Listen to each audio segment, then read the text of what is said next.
Esse é o único canal no YouTube, querido, que tem a Bíblia comentada versículo a versículo. Material como esse você não vai achar em nenhum outro lugar, só aqui. Por isso, salve, salve, gente boa, seja muito bem-vindo a esse seminário, né? Praticamente uma faculdade teológica, um material aí sem igual que você vai ter à tua disposição na palma da tua mão. Então vamos lá, nesse vídeo a gente vai falar a respeito do seguinte: como suas atitudes demonstram sua preocupação pelos outros. Vamos pensar um pouco mais sobre isso? Então fica comigo até o final, querido. Não sai daí. Vamos junto.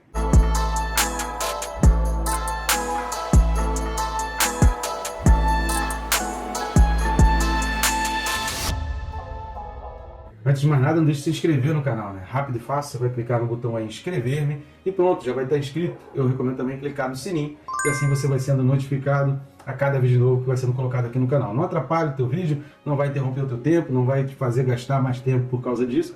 E você marcando o sininho, além de saber cada novidade, cada livro novo, qual vai ser o próximo livro que a gente vai comentar aqui das Escrituras, só esse lembrete, só essa notificação já ajuda muito para que você não deixe a palavra de Deus de fora, porque tem muita gente que está deixando de ler as Escrituras e sendo enganado por muita gente aí, né? Tem muita gente que lê pouco a palavra, mas fala de uma maneira tão eloquente que está enganando aí um montão de gente, levando rebanhos aí à perdição e a heresias. Então estude a palavra, Deus. Tenha você a compreensão, entenda que Deus pode te iluminar tanto quanto ilumina os outros, ou tanto quanto a pessoa diz que está sendo iluminada também, tá certo? Então vamos lá? Curta, comente, compartilha também. Fazendo isso, o algoritmo do YouTube leva esse vídeo para mais pessoas, recomenda. É até o contrário, né?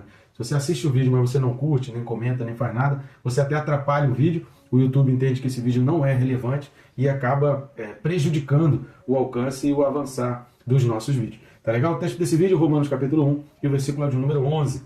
Carta de Paulo aos Romanos, capítulo 1, versículo 11, fala assim: porque muito desejo ver-vos, a fim de repartir convosco algum dom espiritual, para que sejais confirmado. O versículo 12 vai falar isto é, obviamente, ele está falando dessa parte da confirmação, e aí já está entrando num outro aspecto, que é da prática. Então, por isso eu estou dividindo aqui, aí no próximo vídeo a gente fala, então, do versículo 12. Nesse versículo 11, a gente vai falar e vai girar em torno dessa preocupação de Paulo e da sua atitude em cima daquilo que ele disse se preocupar. Porque uma coisa é a gente falar que está preocupado, né?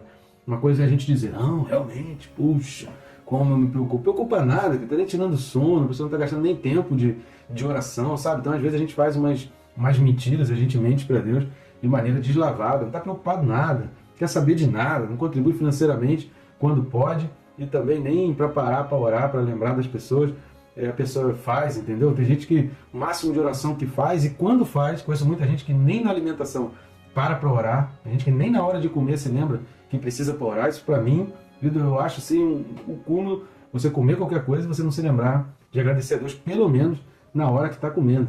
Faz o menor sentido a gente comer, você está ali diante de algo que você está sendo tremendamente abençoado por Deus, você não se lembrar de agradecer. Mas muita gente ainda, quando faz, o máximo de oração que faz é aquele muito obrigado, Senhor, por esse alimento, faça mal, faça bem, em nome de Jesus, amém. É o máximo de oração que a pessoa faz. A pessoa não ora para dormir, a pessoa não ora quando toma banho, a pessoa não ora, não separa outros momentos do dia para orar, para interceder por ninguém. Então, assim, a gente precisa rever as nossas posições, as nossas atitudes como cristãos, né? Se a gente quer ser realmente cristão, a gente precisa entender que às vezes a gente está levando um evangelho e a gente acaba sendo pedra de tropeço, porque as pessoas estão achando que a gente é cristão e a gente na realidade não é. Porque quem não faz esse tipo, quem não ora, quem não intercede, quem não ora por outras pessoas, querido, pode ser qualquer coisa, né? É um enganador, está se enganando e muito, mas crente não é. Antes de a gente entrar a fundo nesse versículo, que tem algumas coisas muito importantes para nós, eu peço mais algumas ajudas suas no nosso canal.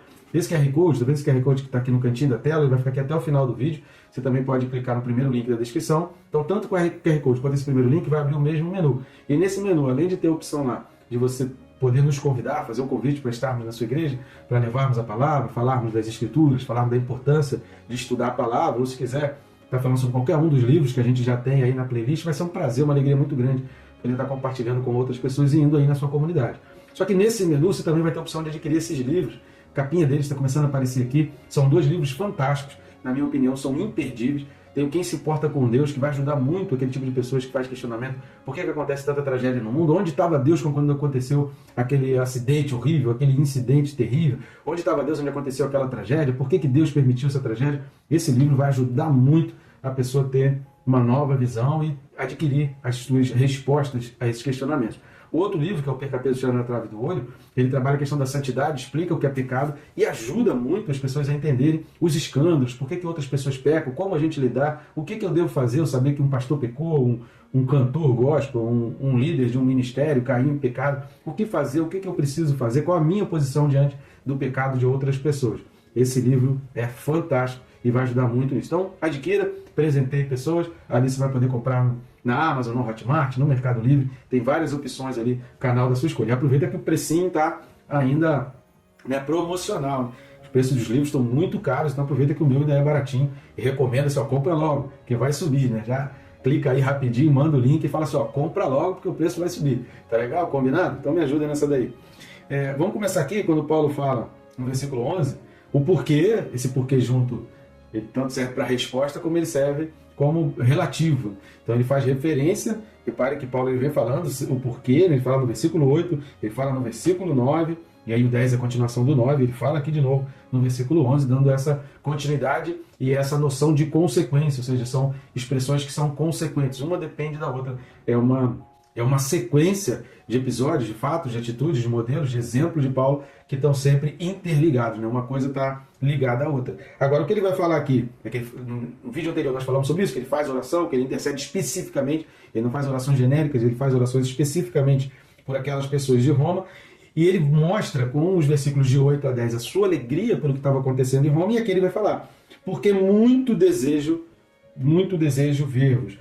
Esse ver-vos que a gente falou no vídeo anterior, indicativo de que Paulo não conhecia essas pessoas, de que eram pessoas que Paulo não ganhou essas pessoas na fé para Jesus Cristo, que Paulo nunca tinha estado em Roma, então isso aqui já dá mais um indicativo disso. Mas quando Paulo fala, eu quero destacar essa expressão muito desejo, né? Então o porquê no início do versículo 11 está ligando as orações do versículo 10 com esse desejo, que significa almejar, a palavra aqui é almejar. Paulo tem colocado dentre seus planos de futuro ir visitar os irmãos em Roma, por quem ele tem incessantemente se dedicado em oração. Então, quando ele está falando muito desejo, ele está falando que ele tem colocado nos seus planos, faz parte de todo o seu planejamento de futuro estar ali com os irmãos em Roma. Cara, para quem está em Roma e está recebendo uma carta dessa, há uma alegria muito grande no coração dessas pessoas.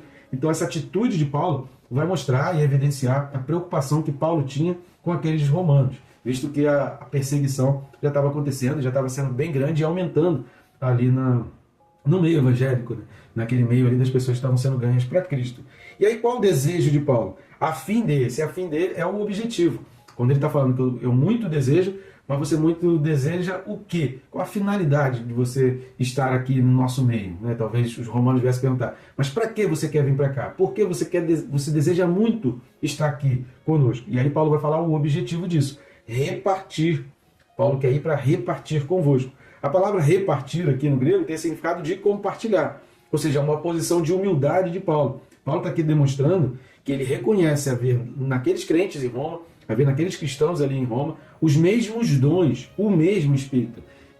Isso a gente precisa entender. São coisas que quando a gente vai estudando as Escrituras, a gente vai tendo um leque maior para esse entendimento. Quando Paulo está falando, a fim de repartir convosco algum dom espiritual, Paulo está dizendo assim, eu quero compartilhar convosco, porque eu sei que eu tenho dons, mas eu vejo que vocês também têm. Cara, olha o sentimento de humildade de Paulo. Paulo não está se colocando aqui como prepotente, arrogante, eu vou aí para ver se vocês têm dom mesmo, eu vou aí para ver se isso que vocês estão fazendo é de Deus mesmo. Não, Paulo está afirmando, eu sei que é de Deus, eu sei que o poder de Deus está com vocês, e eu quero compartilhar isso, eu quero ter essa troca, eu quero também ser abençoado, sabe? Quando a gente fala em compartilhar, a gente está falando em abençoar e ser abençoado, a gente está falando em troca, sabe? Aquele momento da comunhão no final da célula, no final do pequeno grupo, que tem aquele lanche que as pessoas conversam, cara, um abençoa o outro, isso é compartilhar. Compartilhar não é só despejar e falar, mas é ter uma troca, é você falar e ouvir, é você abençoar e ser abençoado. Esse é o sentido da palavra de Paulo aqui. E você tem que ser muito humilde para você reconhecer que Deus está agindo, como aquela pessoa está sendo poderosa. Cara, isso é tremendo. E Paulo vai dar aqui na carta aos Romanos, nessa expressão de compartilhar, entendendo a soberania e a liberdade do Espírito, entendendo que se aqueles crentes em Roma estão servindo ao mesmo Cristo que ele, então é o mesmo Espírito. Paulo vai falar sobre esse mesmo Espírito lá aos Coríntios, primeira carta dele aos Coríntios, capítulo 12, versículos de 12 a 18. Por isso vamos ler então a primeira carta de Paulo aos Coríntios, capítulo 12, do 12 ao 18, que diz assim: Porque assim como o corpo é um e tem muitos membros, e todos os membros, sendo muitos, constituem um só corpo, assim também com respeito a Cristo. Pois em um só Espírito todos nós fomos batizados em um corpo, quer judeus, quer gregos, quer escravos, quer livres. E a todos nós foi dado beber de um só Espírito, porque também o corpo não é um só membro, mas muitos. Se disser o pé, porque não sou mão, não sou do corpo, nem por isso deixa de ser do corpo. Se o ouvido disser, porque não sou olho, não sou do corpo, nem por isso deixa de o ser. Se todo o corpo fosse olho, onde estaria o ouvido? Se todo fosse ouvido, onde o olfato? Mas Deus dispôs os membros, colocando cada um deles no corpo como lhe aprouve.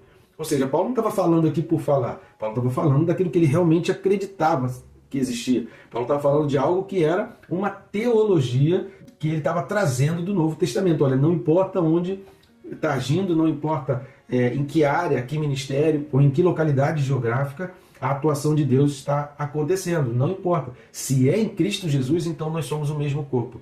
Paulo está querendo dizer com isso, quando ele escreve aos Romanos, é que eu não conheço vocês, não fui eu que gerei vocês, mas o mesmo Espírito que gerou vocês me gerou também, então nós fazemos parte do mesmo corpo. Por isso eu quero estar aí para que a gente compartilhe, para repartir convosco o dom espiritual, porque eu entendo que o mesmo Espírito que agiu em mim, agiu em vocês. Cara, isso é fantástico. Isso é tremendo da gente observar e a gente precisa seguir mais esse modelo de demonstrar por essas atitudes o quanto a gente entende que o corpo de Cristo é um só espalhado pela face da terra. Eu estou no Brasil, tem gente no Japão, na Austrália, do outro lado do mundo, sabe, na outra esfera desse planeta Terra, sabe? Enquanto lá é noite, aqui é dia, enquanto aqui é noite, lá é dia, mas não importa, nós somos o mesmo corpo. Nós somos cristãos, nós somos filhos do mesmo Pai. O mesmo Espírito que opera em mim aqui, opera lá. Então significa que eu posso orar aqui e Deus realizar lá, porque o Espírito de Deus é um só. Quando eu externo isso, quando eu mostro isso, quando eu evidencio isso, eu estou passando um recado. O recado de que eu sou submisso a esse Deus e de que eu entendo que eu só sou um membro desse corpo. Talvez o nariz, talvez a orelha, talvez a boca, não importa. Mas não existe membro mais importante num corpo, né? As pessoas só sabem a importância que tem, né, um dedinho, um minguinho ou uma orelha na hora que se perde. É que muita gente vai realmente dar valor às partes do corpo. Então agradeça que você tem o corpo inteiro e entenda que o corpo de Cristo também precisa ter esse mesmo sentimento e nós, como parte desse corpo, também precisamos ter. Paulo também vai falar sobre isso em Efésios capítulo 4, versículo 4. Carta de Paulo aos Efésios capítulo 4, versículo 4 fala assim: há somente um corpo e um espírito, como também fostes chamados numa só esperança da vossa vocação. Ou seja, não importa, eu posso sair, eu posso morrer, eu posso viajar para outro lado, mas o Espírito que está em vocês é o mesmo que está em mim, porque nós somos um só, é um só corpo, é uma só esperança, é um só chamado, é o mesmo Espírito. Então esse sentimento da gente entender que o Espírito de Deus não está só comigo, querido, já ouvi muita gente isso, achar que o Espírito do Senhor era só dele e estava só com ele e começava a questionar, não acreditar quando Deus agia na vida de outra pessoa. Não pode, como é que Deus pode estar fazendo isso tudo? Deus está comigo, Deus é meu. Como se fosse um objeto que ele tivesse para dele. Não, nós é que fazemos parte do Espírito de Deus. Mas o Espírito de Deus, ele está agindo no mundo inteiro. Você pode também conferir a respeito dessas questões de dons. Se você quiser saber mais sobre dons espirituais, a gente tem uma playlist ali, Estudos Bíblicos. Vai lá nas nossas playlists, você vai ter essa playlist Estudos Bíblicos. E você vai ter vídeos falando sobre os dons espirituais. A gente explica cada dons. Você sabe quantos dons a Bíblia relaciona? Quais são os números de dons? A gente explica isso tudo lá nos nossos estudos. São mais de um vídeo, porque é muita coisa nesse assunto. E você vai ter uma compreensão bíblica do que é os dons do Espírito. Vale a pena conferir, vale a pena você assistir lá. E por fim, voltando lá para a carta de Paulo aos Romanos, capítulo 1, versículo 11, ele vai falar: a fim de repartir convosco algum dom espiritual, e ele quer alcançar. Quando ele quer compartilhar, quando ele quer dividir ali os dons espirituais, ele tem um objetivo com isso, para que sejais confirmados. Essa palavra confirmado, o grego esterizo, significa tornar do estável, significa ficar firme.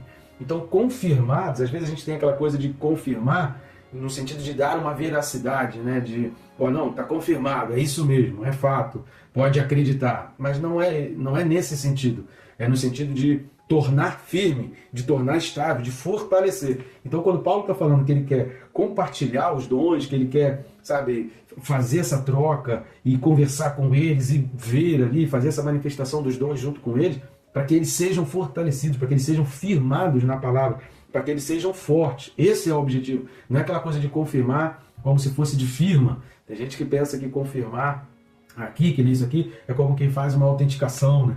Não, só para confirmar se é Deus mesmo que está fazendo. Não, não é isso. A ideia de Paulo aqui é que a gente compartilhe, que a gente faça parte, que a gente adore junto, que a gente cante junto, que a gente adore ao Senhor junto, para que vocês sejam fortalecidos, para que vocês se tornem estáveis, para que a fé de vocês venham a crescer. É isso que Paulo está querendo dizer, e a palavra que ele está dizendo aqui, às vezes tem um sentido diferente do que para o português significa confirmados, que às vezes parece que é coisa de firma, de autenticação, e não de se firmar, de se segurar, de se estabilizar. Então essa expressão de Paulo expressa um objetivo que havia na mente de Paulo. Qual é o objetivo dele? O fortalecimento dos irmãos. Será que temos esse pensamento em tudo o que fazemos? Será que nós fazemos realmente tudo para que os irmãos, seja aqueles que estão perto, seja os que estão longe, sejam sempre, em todo lugar, fortalecidos? Será que a gente tem realmente essa preocupação nas coisas que a gente faz? Nas atitudes, nas nossas orações, nos nossos encontros, nas nossas conversas? Será que a gente tem realmente essa preocupação de fortalecer a vida das outras pessoas, dos outros cristãos? Ou a gente tem até inveja se Deus está agindo mais na vida do outro do que na minha? Sabe, a gente precisa mudar um pouco essa postura de inveja, de egoísmo, de egocentrismo, de achar que o Espírito de Deus é particular e privativo meu, e entender que nós é que somos instrumentos na mão de Deus e não o contrário. Não é Deus que é um instrumento na nossa mão. Não é Deus que é nosso servo. Por isso Paulo falou sobre isso. Eu servo de Jesus Cristo. Ele falou no versículo 1 e falou também no versículo 9. Eu é que sou servo, eu é que sou parte, eu é que sou pequeno, eu é que sou o menor de todos. E eu é que preciso ser usado por Deus. A gente precisa ter essa compreensão, porque tem muita gente aí achando que Deus é que está a serviço dele e não ele a serviço de Deus. Essa questão do humanismo, a gente fala sobre isso, inclusive no nosso estudo Apocalipse, tem uma playlist de Apocalipse. Se você fizer a pesquisar, você vai ver sobre o número 666, que é exatamente o humanismo, ou o humanocentrismo, que é tudo voltado para o que é humano, para o que é edomita, né? Para o hedonismo, para os prazeres e as vontades humanas.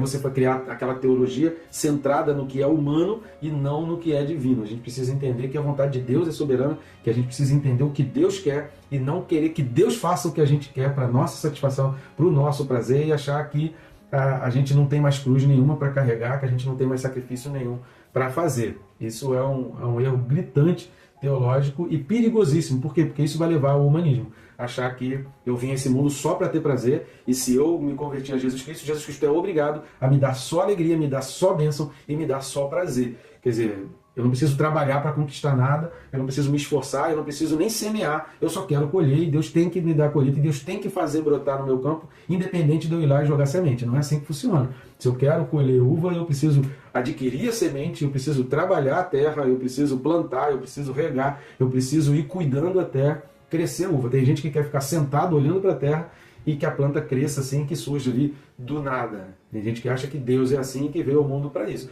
Não, existem sacrifícios a serem feitos, existe trabalho que precisa ser feito, existe semeadura que a gente precisa fazer se a gente quer colher. Vamos encerrar esse vídeo lendo Filipenses capítulo 2, versículos de 3 a 8. Carta de Paulo aos Filipenses, capítulo 2, versículos de 3 a 8, fala assim: Nada façais por partidarismo ou vanglória, mas por humildade, considerando cada um os outros superiores a si mesmo. Não tenha cada um em vista o que é propriamente seu, senão também cada qual o que é dos outros, tendo em vós o mesmo sentimento que houve também em Cristo Jesus. Pois ele, subsistindo em forma de Deus, não julgou como usurpação o ser igual a Deus. Antes, a si mesmo se esvaziou, assumindo a forma de servo, tornando-se em semelhança de homens, e reconhecido em figura humana. A si mesmo se humilhou, tornando-se obediente até a morte, e morte de cruz. Se você quiser saber mais sobre esse trecho da Carta aos Filipenses, a gente tem uma playlist aí de Filipenses, vai lá e assista aos vídeos, são mais de um vídeo referente a esse capítulo 2 aqui da Carta aos Filipenses. Vale a pena você conferir para você entender essas expressões que Paulo vem colocando aqui e como é importante a gente entender isso que Paulo está dizendo aqui. Agora, querido, você não é parte separada, você não pode tornar-se um membro que foi decapitado de um corpo. Você precisa estar ligado ao corpo, você precisa se alegrar com o corpo, você precisa tomar atitudes que fazem parte desse corpo. E parte dessas atitudes, que é a tua preocupação com os crentes que sofrem, com os crentes que estão passando por problema, entendendo que o sofrimento deles precisa gerar algum tipo de dor em você, a ponto de você orar, clamar, interceder a Deus pela vida daquelas pessoas, porque elas fazem parte de um mesmo corpo. Então, se uma parte do corpo está doente, se a igreja em tal lugar, se a igreja está ficando doente, a gente precisa orar mais por esse tipo de igreja e demonstrar para Deus uma preocupação maior pelas pessoas, pelos outros. Tá bom, gente boa? Espero aí no próximo vídeo. Que Deus te abençoe. Rica e abundantemente.